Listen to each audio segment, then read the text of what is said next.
دوران ایام حج یعنی عرفہ کے دنوں کے دوران اگر اسلامی بہنوں کی مخصوص ایام آ جاتے ہیں تو ان کے لیے پھر کیا حکم ہوگا؟ دوران حج عرفات وغیرہ میں دیکھیے عرفہ کا دن ہے، اس کے بعد 10واں دن ہے، اس کے بعد 11واں دن ہے، 12واں دن ہے، یہ پانچوں جو دن ہیں یہ عرفات مزدلفہ اور مینا میں گزرتے ہیں، اور کوئی بھی عمل ایسا نہیں ہے کہ جو مطلب کہ رکاوٹ بنے۔ ایک عمل ہے طواف زیارت کرنا، اس کے لیے مسجد الحرام شریف میں جانا ہوتا ہے۔ عام حالات میں یہی حکم ہے کہ مسجد الحرام شریف میں جا کر وہ کرنا چکے، تو عام حالات میں یہی حکم ہے کہ 12 ذوالحجہ کی مغرب سے پہلے یعنی 12 ذوالحجہ کو مغرب ہونے سے پہلے 13 کی مغرب ہو جائے گی، اس سے پہلے طواف زیارت کیا جائے، تاخیر ترک واجب ہے۔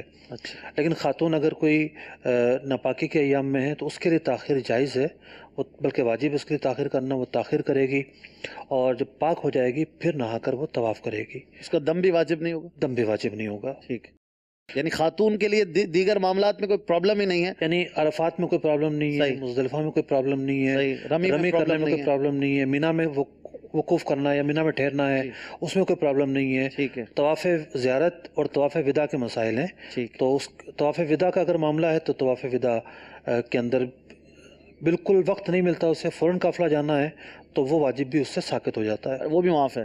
جی سبحان اللہ۔ طواف زیارت معاف نہیں ہے، طواف زیارت میں تاخیر معاف ہے۔ صحیح۔